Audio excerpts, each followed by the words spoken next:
America ने इतिहास का सबसे बड़ा पैट्रियट मिसाइल सौदा कर दिया है। अमेरिका सेना ने लॉकहीड मार्टिन को 58.6 अरब डॉलर यानी लगभग 49 लाख करोड़ रुपए तक का विशाल अनुबंध दिया है, जिसका उद्देश्य PAC-3 MSE पैट्रियट इंटरसेप्टर मिसाइलों का बड़े पैमाने पर उत्पादन करना है। यह सिर्फ एक रक्षा सौदा नहीं है, बल्कि अमेरिका की उस चिंता का परिणाम है जो यूक्रेन युद्ध, मध्य पूर्व के संघर्ष और भविष्य में चीन जैसी बड़ी शक्तियों के साथ संभावित टकराव को लेकर बढ़ती जा रही है। आपको बता दें कि पिछले कुछ वर्षों में दुनिया का सुरक्षा वातावरण तेजी से बदला है।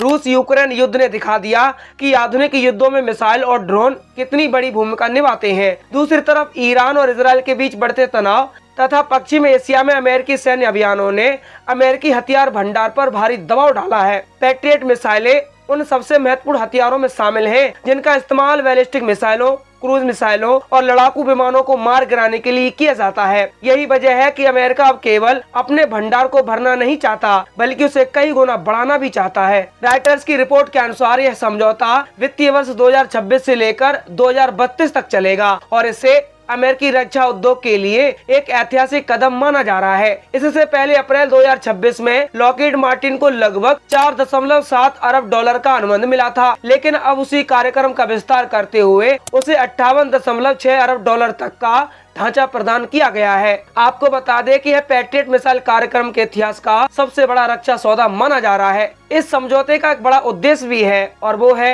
उत्पादन क्षमता में विस्फोटक वृद्धि करना। अभी कुछ वर्ष पहले तक लॉकहीड मार्टिन सालाना लगभग 500 से लेकर 600 PAC-3 MSE मिसाइलें बनाता था, लेकिन अमेरिकी रक्षा विभाग चाहता है कि यह संख्या बढ़कर 2000 मिसाइल प्रति वर्ष तक पहुँच जाए, यानी उत्पादन 3 गुना से भी अधिक हो जाएगा। इसके लिए कंपनी अमेरिका के कई राज्यों में अपने कारखानों का विस्तार कर रही है और 2030 तक 8 से 9 अरब डॉलर के निवेश की योजना बना चुकी है। अब सबसे बड़ा सवाल ये है कि आखिर अमेरिका को इतनी बड़ी संख्या में मिसाइलों की आवश्यकता क्यों पड़ रही है? इसका जवाब हाल के युद्धों में छिपा हुआ है। यूक्रेन में रूस के मिसाइल और ड्रोन हमलों को रोकने के लिए बड़ी संख्या में पैट्रियट इंटरसेप्टर इस्तेमाल किए गए। वहीं मध्य पूर्व में ईरानी मिसाइलों और अन्य खतरों का मुकाबला करने में भी इनका उपयोग हुआ। लगातार उपयोग के कारण अमेरिकी भंडार तेजी से घटने लगा। रिपोर्टों के अनुसार अमेरिका के पास पैट्रियट और थर्ड इंटरसेप्टरों का स्टॉक अपेक्षाकृत सीमित रह गया है, जिससे भविष्य के किसी बड़े संघर्ष की स्थिति में चिंता पैदा हो गई है। PAC-3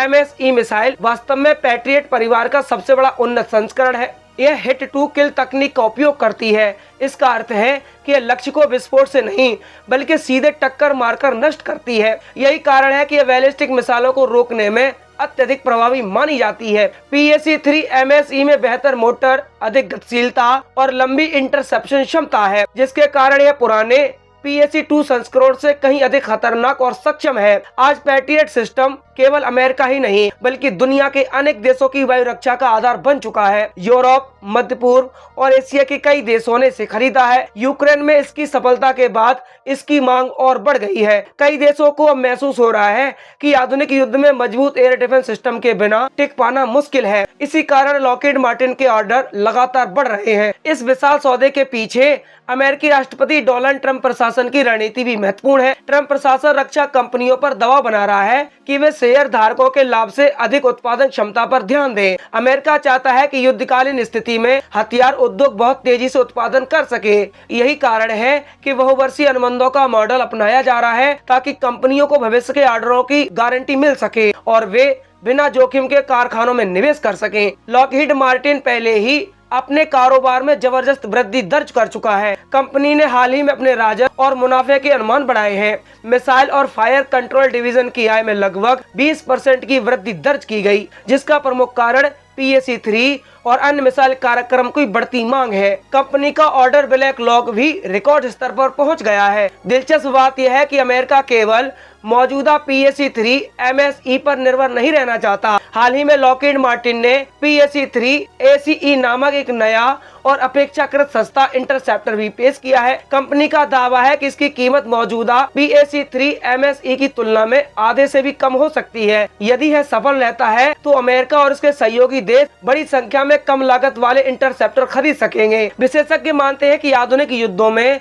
केवल अत्यधिक महंगी मिसाइलों पर निर्भर रहना व्यवहारिक नहीं है। यूक्रेन युद्ध और मध्य पूर्व के संघर्षों ने दिखाया कि सस्ते ड्रोन और रॉकेट बड़ी संख्या में दागे जा सकते हैं। यदि उन्हें रोकने के लिए हर बार कई मिलियन डॉलर की मिसाइल इस्तेमाल करनी पड़े तो रक्षा करने वाले देश के लिए यह आर्थिक रूप से भारी पड़ सकता है। इसीलिए कम लागत वाले इंटरसेप्टरों पर भी काम किया जा रहा है। अमेरिका अब यूरोप के साथ संयुक्त उत्पादन की दिशा में भी आगे बढ़ रहा है। नाटो देशों के साथ PAC-3 मिसाइलों की मरम्मत और संभावित सह उत्पादन की योजना पर चर्चा चल रही है। इससे न केवल उत्पादन क्षमता बढ़ेगी बल्कि यूरोप में तैनात मिसाइल प्रणालियों को तेजी से समर्थन भी मिलेगा।